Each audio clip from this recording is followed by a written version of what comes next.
The heavy oak doors of my father's mansion swung open before I could even ring the bell. There he stood, face twisted with rage, his perfectly pressed suit a stark contrast to his disheveled silver hair. "You ungrateful little witch," he spat. "After everything I've done for you. I'm Valeria, and this is how my father congratulated me on winning 147 million in the lottery." "Hello to you too, Dad," I said, stepping past him into the marble foyer. The same chandelier still hung overhead, probably worth more than most people's homes. "I see you've read the news. Don't you dare be smart with me." He slammed the door so hard, the crystal pieces tinkled. "I raised you, put you through college, gave you everything, and now you won't even answer my calls?" I had to bite back a laugh. "Raised me? You mean Mom raised me? While you were off living the high life, she worked 2 jobs to keep food on our table. Your mother understood the importance of maintaining our family's image," he said, straightening his tie. "Someone had to keep up appearances in society." My phone buzzed. Another message from Athena. "Don't let him manipulate you. Remember the plan." "Well, Dad, I'm here now. What do you want?" He gestured toward his study. "Let's discuss this like civilized people. Would you like a drink?" "No thanks. I learned early not to take anything from you." Inside his study, everything screamed old money. The leather chairs, the rare first editions lining the walls, the pretentious oil paintings. But I knew better. Mom had told me everything before she died. "I'll be direct," he said, pouring himself a whiskey. "You owe me half that money." "Excuse me. I'm your father. Everything you are is because of me. My connections, my name." "Your name," I interrupted. "The same name you dragged through the mud when you abandoned us. The name Mom had to rebuild while you played country club patriarch." He slammed his glass down. "You have no idea what I sacrificed. Save it." I pulled out my phone and showed him the headline. "Self-made tech entrepreneur wins massive lottery, plans to launch charitable foundation." "Self-made," he scoffed. "Without my influence." "Your influence?" My voice cracked. "I was 12 when Mom got sick the first time. Where were you?" "Oh, right. Vacationing in the Maldives with your golf buddies while she underwent chemo alone." "That's ancient history," he waved dismissively. "We're talking about now, about what's right." A text from Chloe lit up my phone. "Sis, he's telling everyone you promised him the money. What's going on?" "What's right?" I stood up, my hands shaking. "You want to talk about what's right? Okay. Let's talk about the trust fund Mom left for me and Chloe. The one you somehow got your hands on and invested in that failed resort scheme." His face paled slightly. "That was a legitimate business opportunity that coincidentally funded your gambling habit." I pulled out an envelope from my bag. "Mom kept records, Dad, of everything." He lunged for the envelope, but I stepped back. "Careful now, these are copies. The originals are safe, with people you really don't want knowing about them." "You're bluffing," he said, but his voice wavered. "Try me. Did you know Mom was the one sending you money all those years? Through shell companies and distant cousins, making you think it was from your investments. She thought if she kept you afloat, you might eventually become the father we needed." He collapsed into his chair, the color draining from his face. "That's impossible. The dividends, the property revenues, all Mom. She was brilliant that way. Building her own empire while letting you think you still had yours." I headed for the door. "The lottery money is mine, Dad. Every cent. And I'm going to use it exactly how Mom would have wanted. To help people you've spent your life looking down on." "You can't do this to me," he called after me. "I'll sue. I'll—" "Go ahead." I turned back one last time. "But remember, I learned from the best. Mom taught me everything about protecting what's mine." As I walked out, my phone buzzed again.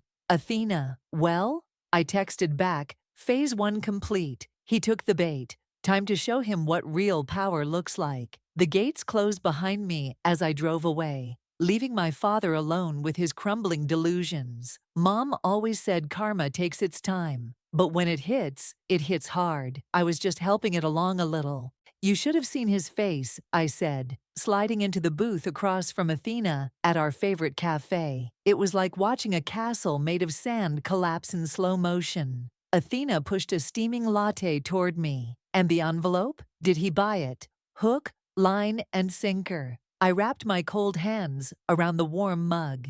Though I haven't shown him the real bombshell yet. The letter? I nodded, reaching into my bag to pull out a weathered blue envelope. Mom's elegant handwriting still clear across the front. For Valeria, open when the time is right. I found it last night while going through Mom's old files. I said, listen to this. My dearest Valeria, if you're reading this, you've probably discovered the truth about your father's finances. I know it might seem cruel, keeping him in the dark all these years, propping up his facade, but I always hoped that if he maintained his status, he might eventually become the father you and Chloe deserved. I was wrong. Money only fed his delusions. The monthly payments, the shell companies, the fake investment returns, all of it just enabled his worst qualities. I'm sorry for that. Enclosed, you'll find detailed records of every transaction, every company, every cent that went into maintaining his lifestyle. Use this information wisely. Love, Mom. Athena whistled low. Your mom was a genius. And that's not all. I pulled out a USB drive. She left a digital trail too. Every email, every transfer, every conversation with the family lawyer, Kian. The cafe door chimed, and we both looked up to see Isabel rushing in, her designer coat dusted with snow. Sorry I'm late, she said, sliding in beside me. But you won't believe what I just heard. Uncle Jarrett is telling everyone at the country club that you're trying to destroy the family name. I couldn't help but laugh. The family name he's been trading on for years. The one Mom rebuilt after he nearly bankrupted us. He's desperate, Athena said, her dark eyes calculating. Which means he'll make mistakes. My phone lit up with a text from Chloe. Dad's drinking again, says he's going to expose your lies at the foundation announcement next week. Perfect, I said, showing them the message. Let him try.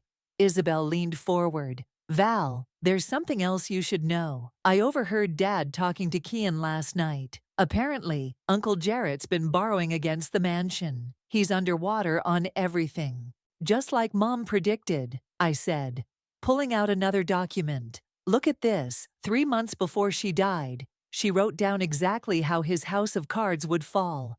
She even predicted he'd come after any money I might have in the future. Speaking of money, Athena said, have you decided how you're structuring the foundation? Yes, the Marlowe Foundation for Women's Independence. I pulled up the draft proposal on my tablet. We'll focus on helping women escape financial abuse, provide business education, offer startup grants, everything Mom wished she'd had access to when she was young. He's going to lose it when he realizes you named it after her, Isabel said with a slight smile. That's the point. Every time he sees her name in the papers, every time he hears about another woman we've helped break free from men like him, it'll be like a knife twisting into his gut. Athena's phone buzzed. Kian just confirmed the paperwork is ready. We can announce the foundation next Thursday. Perfect timing, Isabel added. That's the night of the annual Graham Family Charity Gala. I sat back, a plan forming. You thinking what I'm thinking? Announce it at the gala. Athena's eyes sparkled. In front of everyone he's been lying to for years. Exactly. Let him try to maintain his dignity while I reveal how Mom was the real power behind the Graham name all along. Val. Chloe's voice made us all jump. She stood at the end of our table, looking torn. I just heard what you're planning. Chloe, no, let me finish. She slid in next to Athena. I want in. Dad needs to face what he did to us, to Mom.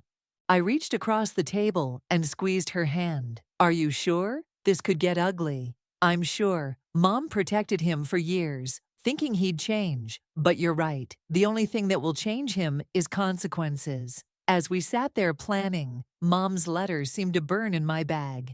She'd spent years trying to save my father from himself. Now it was my turn to make sure her sacrifice wasn't in vain. Not by saving him, but by using his own weapons against him. The truth was about to become his worst enemy, and I had front row seats to watch it all unfold. The dining room of the St. Regis felt like a pressure cooker. Dad sat at the head of the table, trying to maintain his usual air of authority, but his slightly rumpled shirt and the dark circles under his eyes told a different story. "I propose a toast," he announced, raising his third glass of whiskey. "To family reconciliation." Chloe caught my eye across the table and subtly shook her head. We both knew what reconciliation meant in Dad's vocabulary: total surrender to his demands. "How generous of you," I said, leaving my champagne untouched, "especially considering the voice messages you left me yesterday." "Now, Valeria," he said, his tone dripping with artificial patience, "we all say things in the heat of the moment." Isabel, seated to my right, discreetly showed me her phone under the table. A text from Kian. "Documents confirm everything. Your mother's signature on all the shell companies. Ready when you are." "You know," Dad continued, cutting into his Wagyu steak, "I've been thinking about your charitable intentions. Perhaps we could discuss a joint venture." The Graham name still carries considerable weight in philanthropic circles. "Does it?" I asked innocently. "Or does Mom's careful planning carry the weight?" His knife scraped against the plate with a screech. "I don't know what nonsense your mother filled your head with."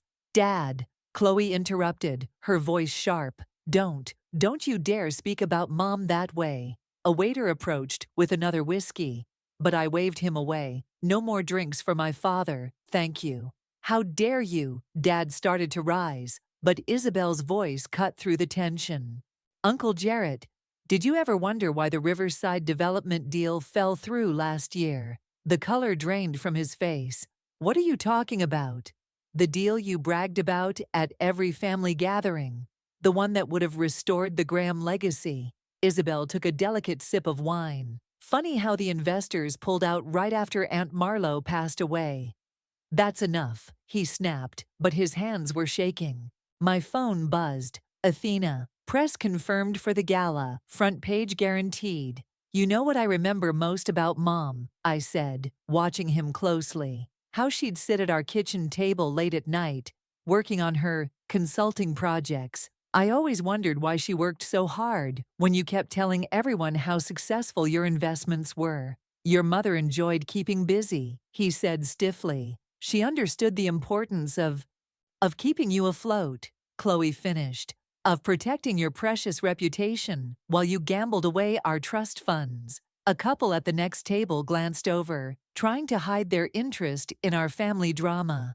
"Lower your voice," Dad hissed. "This is hardly the place." "Oh, I agree," I said, standing up. "The gala will be a much better place for this conversation, when everyone who matters is there to hear the truth." "You wouldn't dare." His face had turned an alarming shade of red. "I'll cut you both off." "With what money, Dad?" Chloe asked quietly. "Mom's not here to cover your tracks anymore." Isabel's phone lit up again. She read the message and let out a small gasp. "Uncle Jarrett, is it true about the gambling debts in Monaco?" Dad's glass slipped from his hand, splashing whiskey across the white tablecloth. "Who told you?" "Mom kept records of everything," I said, pulling out her letter. "Want me to read it here, or should we wait for a bigger audience?" He grabbed for the letter, but I was faster. "This is blackmail," he sputtered. "No, Dad, this is karma. For every time you made Mom cry, for every Christmas you missed, for every time you chose your image over your family. I gave you everything. Mom gave us everything," Chloe corrected. "You just took the credit." Standing up, I dropped several $100 bills on the table. "Dinner's on me. Consider it a down payment on all the meals you missed when we were growing up." As we walked out, leaving him alone with his whiskey-stained tablecloth and crumbling lies, Isabel caught up with me. "Val, there's something else you need to know. Something about Mom's last days at the hospital." My stomach dropped. "What about them?" "Dad was there," she said quietly. "The day before she died. I overheard them arguing about some documents. She told him she'd finally had enough of his lies." I stopped in my tracks.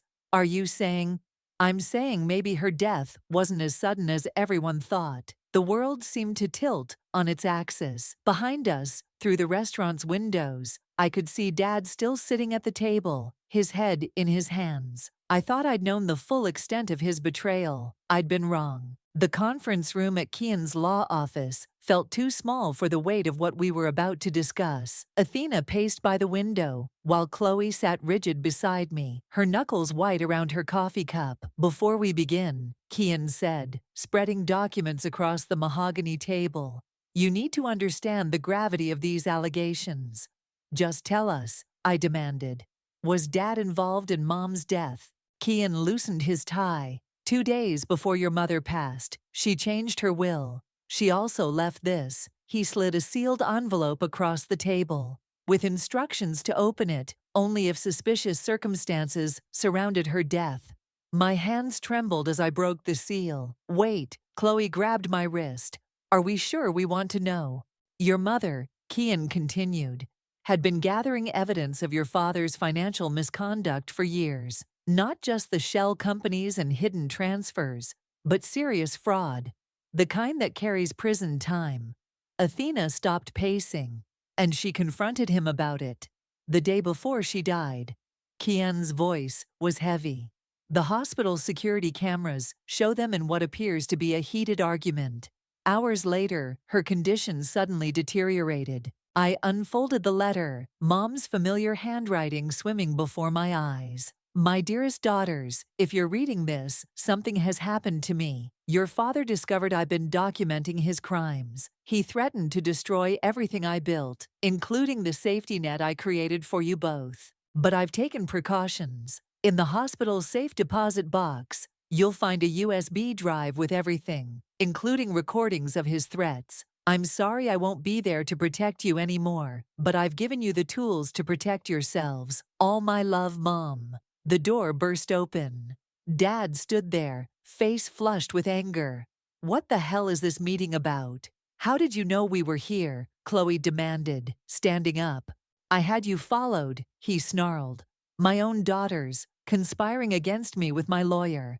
"Your lawyer?" Kian's voice was ice. "I was Marlowe's lawyer first, and I've kept her secrets long enough. Whatever lies she told you. We have the hospital footage," I cut in, watching his face. "We know you were there, Dad. We know about the argument." He laughed, "But there was a crack in it.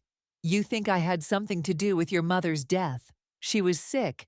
"Was she?" Athena stepped forward. "Because I had an interesting conversation with her oncologist yesterday. Her cancer was in remission. She was recovering." Dad's facade cracked. "You can't prove anything." "Actually," Kian pulled out another document. "We can. Your mother had her blood tested independently the day she died. The results just came back. Elevated levels of potassium." I read aloud, my voice shaking. "Consistent with digoxin overdose, a heart medication you happened to be taking at the time." "This is absurd," Dad spluttered, but his eyes darted to the door. "Sit down," Kian commanded. "Unless you want me to call the detective waiting downstairs." Dad collapsed into a chair, suddenly looking old. "What do you want?" "The truth," Chloe whispered. "For once in your life, just tell us the truth." "She was going to ruin everything," he said, his voice hollow. "All my work, my reputation." "Her work," I corrected. "Her money, her reputation that you stole."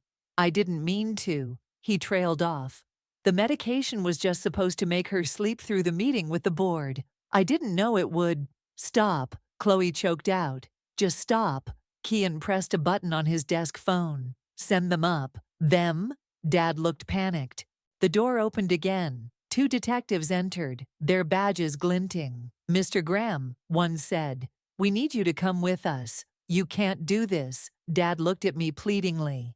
"I'm your father." I stood up, Mom's letter clutched in my hand.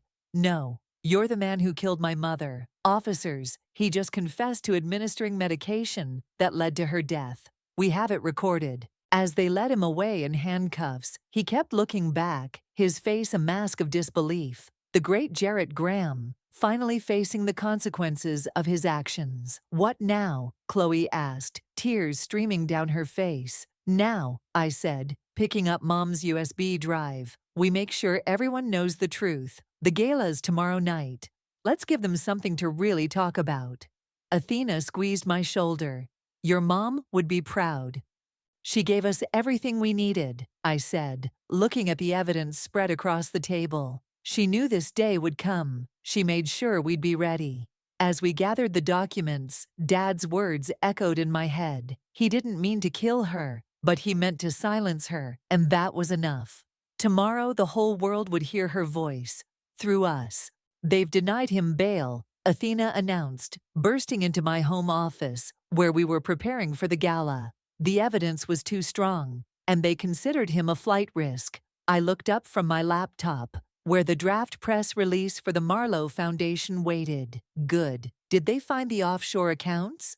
"All of them," Isabel chimed in, scrolling through her phone. "The police froze everything. The country club is in chaos.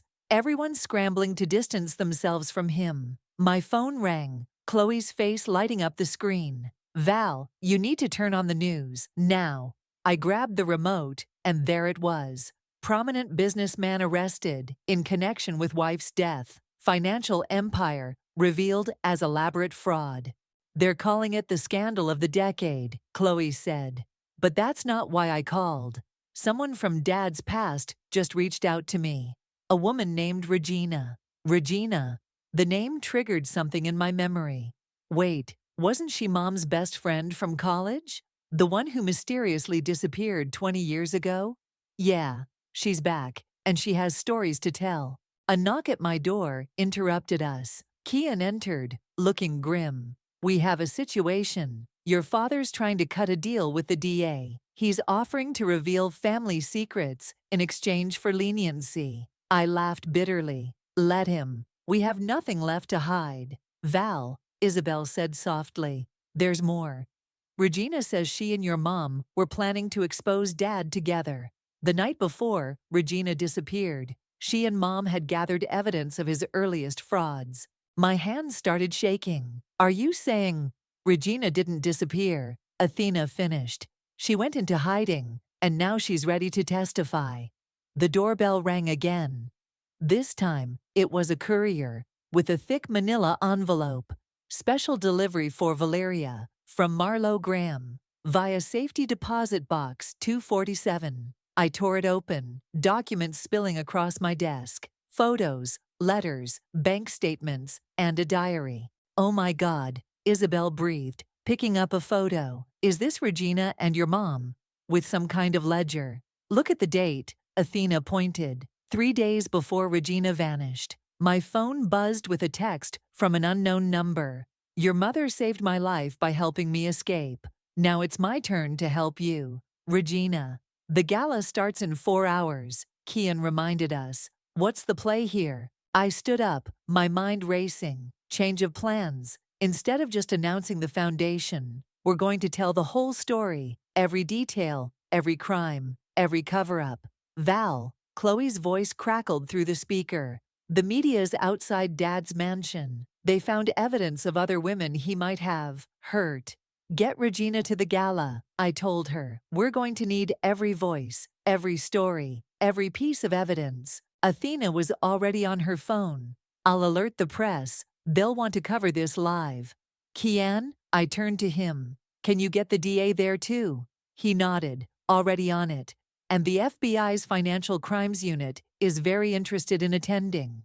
"Perfect." I picked up Mom's diary. "Let's give them all front row seats to the fall of Jarrett Graham." Isabel grabbed my arm. "Val, wait, look at this." She pointed to an entry in the diary. Mom knew. She knew he was behind Regina's disappearance, but she stayed to protect us, to build an airtight case.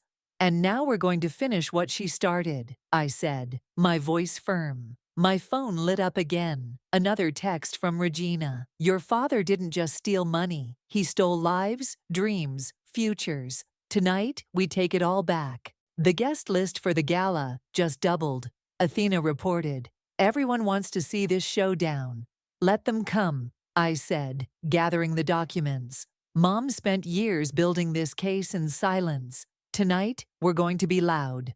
Chloe burst through the door, slightly out of breath. Regina's on her way, and you won't believe who she brought with her. 3 other women with similar stories. They've been waiting years for this moment. I looked around the room at my support system. Athena's determination, Isabel's loyalty, Chloe's strength, Kian's integrity. Mom had always told me the truth would set us free. She just never said how much it would cost. 4 hours, I said, checking my watch. 4 hours until we rewrite the Graham legacy, not as Dad's victims, but as Mom's justice. As we prepared for battle, Mom's last diary entry caught my eye. My daughters will finish what I started. They are stronger than they know. She was right. We were stronger. And tonight, the whole world would see just how strong. The grand ballroom of the Plaza Hotel buzzed with nervous energy. Camera crews lined the walls, their lenses focused on the podium where I stood,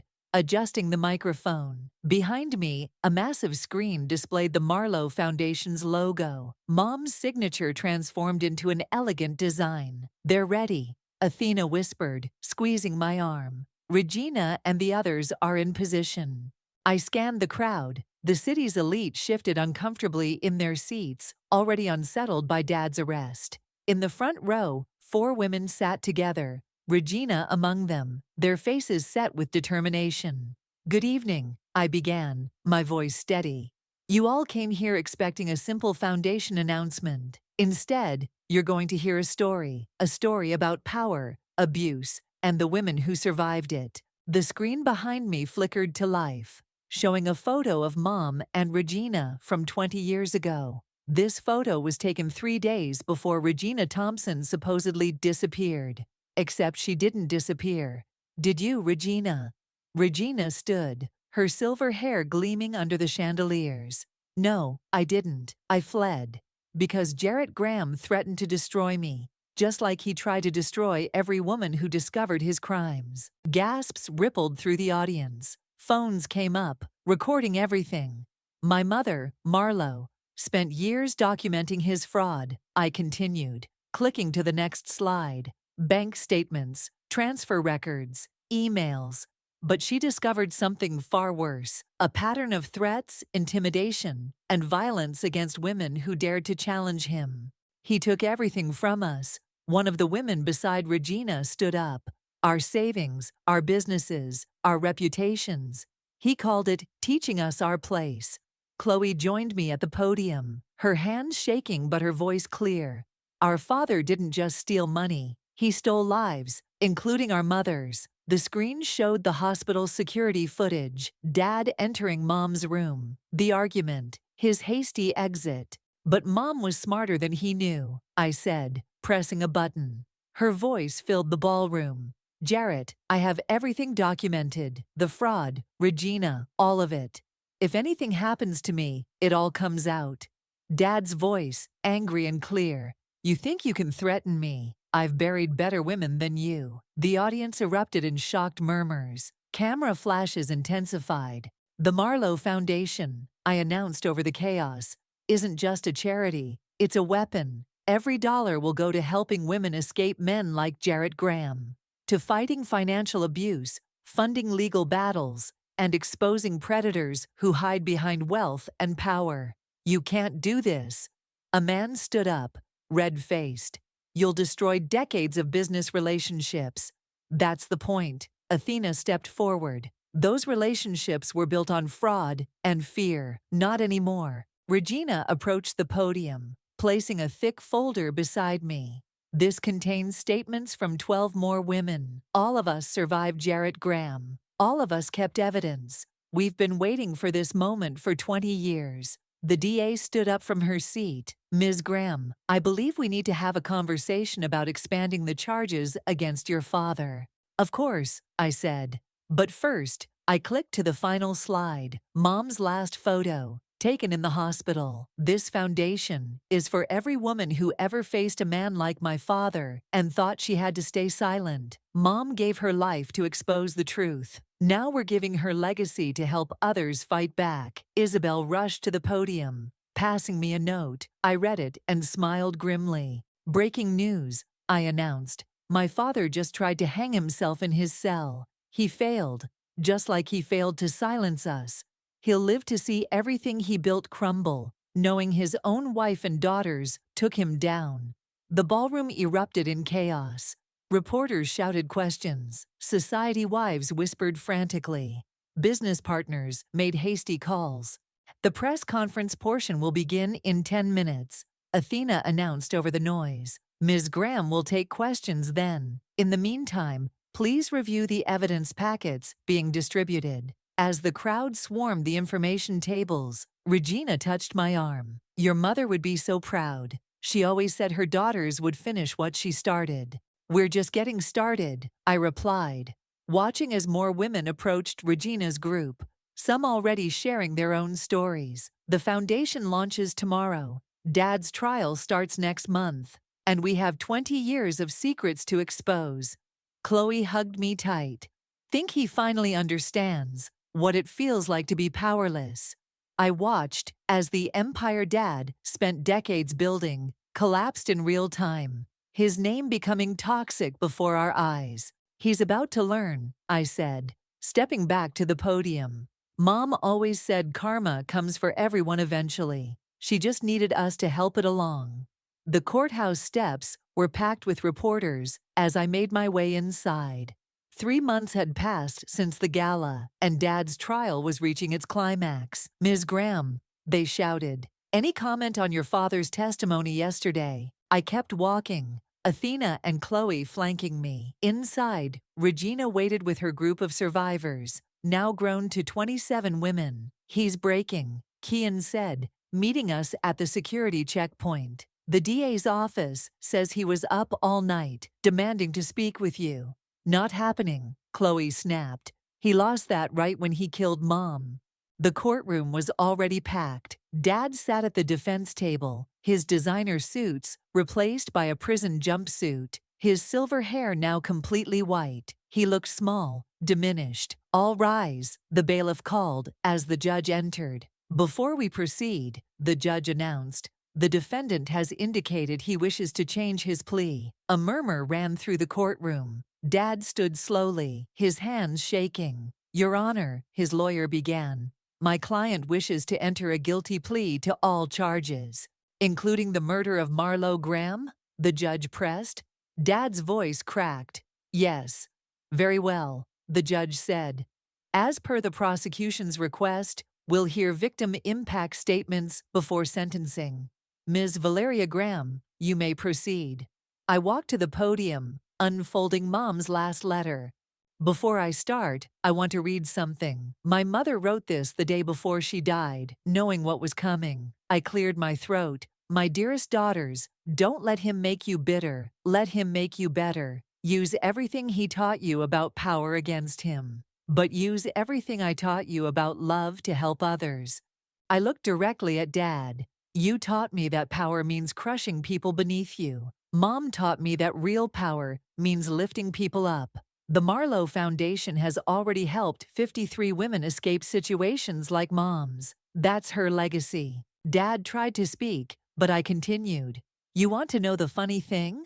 All those years you spent building your empire through fear and fraud, Mom was building something stronger through love and truth. She knew you'd destroy yourself eventually. She just made sure we'd be ready to help others when you did." Regina stepped forward next. "I spent 20 years hiding from this man, running from city to city, always looking over my shoulder. But Marlo found me, protected me, helped me document everything. And now," she gestured to the group of women behind her, "now we're not hiding anymore." One by one, the women stepped forward. Each had a story: money stolen, careers destroyed, lives threatened.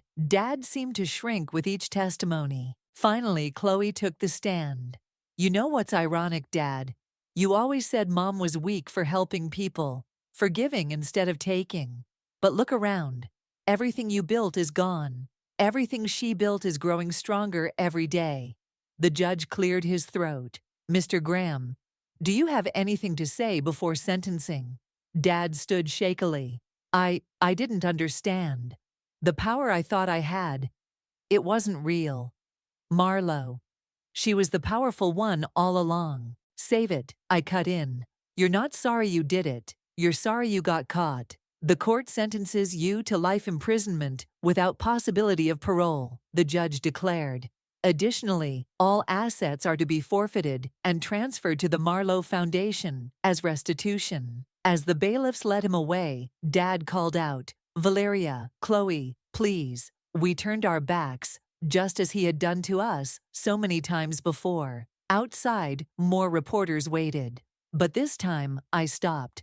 Today, justice was served, I announced. But this isn't just about one man's crimes. It's about changing the system that protected him. The Marlowe Foundation is launching a legal defense fund for women fighting financial abuse.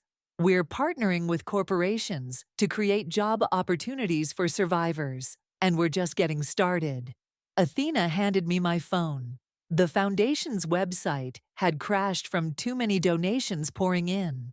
"Your mother would be so proud," Regina said, hugging me tight. "She always said her girls would change the world." "We're trying." Chloe smiled through tears, one woman at a time. As we walked down the courthouse steps, I spotted a familiar face in the crowd. Dad's former business partner, looking nervous. "Ready for phase 2? Athena whispered. I nodded. Mom's files had revealed a whole network of men, like Dad. Men who thought their power made them untouchable. "They have no idea what's coming," I said, watching the partners slip away through the crowd. "Mom gave us everything we need to take them all down." The foundation's new billboard loomed over the courthouse. "Power isn't what you take, it's what you give back." Mom's words, now lighting up the city she'd fought so hard to protect. The autumn wind whipped around us as we gathered at Mom's grave. I placed fresh lilies against the headstone, now adorned with a new inscription. "Founder of the Marlowe Foundation." Her legacy lives on in every woman she helped save. "The last of Dad's business partners was indicted this morning," Chloe said, adjusting her scarf. "The entire network is finally exposed." Athena checked her tablet. The foundation's latest report just went live. 217 women helped this quarter alone. 3,000 pending applications for assistance.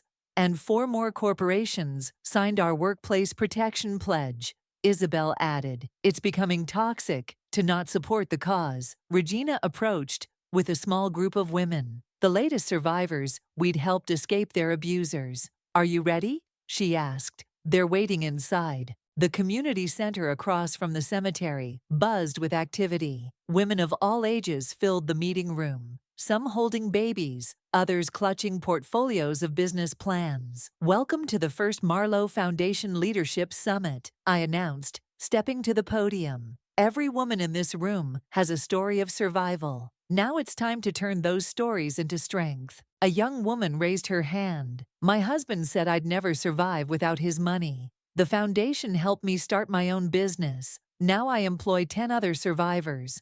"That's exactly what Mom envisioned," Chloe said. "A network of women lifting each other up." Kian slipped into the room, holding a letter.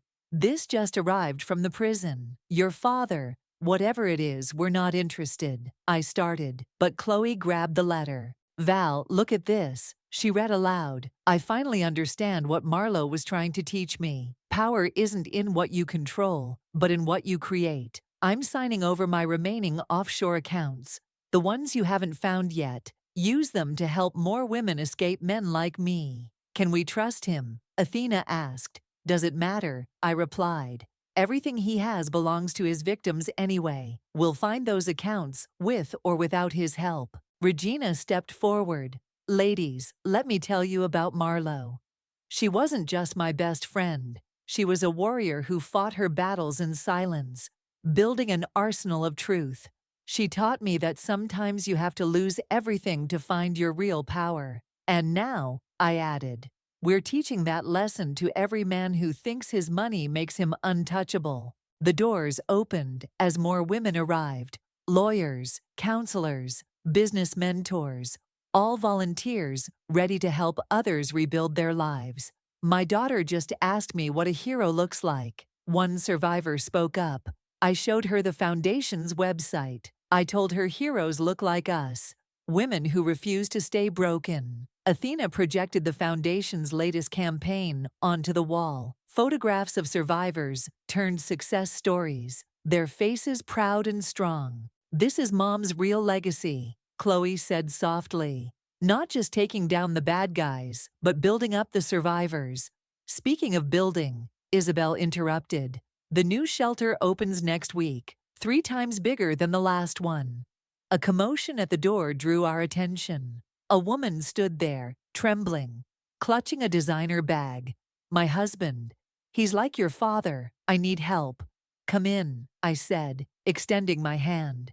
You're safe now. We've got you. As the room embraced its newest member, I looked at the growing crowd of strong, determined faces. Dad had spent his life accumulating power through fear. Mom had built something far stronger through love. The Foundation isn't just an organization, I told them. It's a promise that no woman has to face abuse alone, a promise that there's always a way out, always hope, always strength in numbers. Regina hugged me tight. Marlo would be so proud, not just of what you've built, but of who you've become. Through the window, I could see Mom's grave, the lilies swaying in the wind. She'd given everything to protect us, to prepare us for this moment. Now we were doing the same for others. Ready to change more lives? Athena asked, pulling up the next batch of applications. Always, Chloe and I said together, because that's what Mom taught us. That true power isn't in what you have, but in what you give. And we had so much left to give. The room filled with voices, plans, dreams, and determination.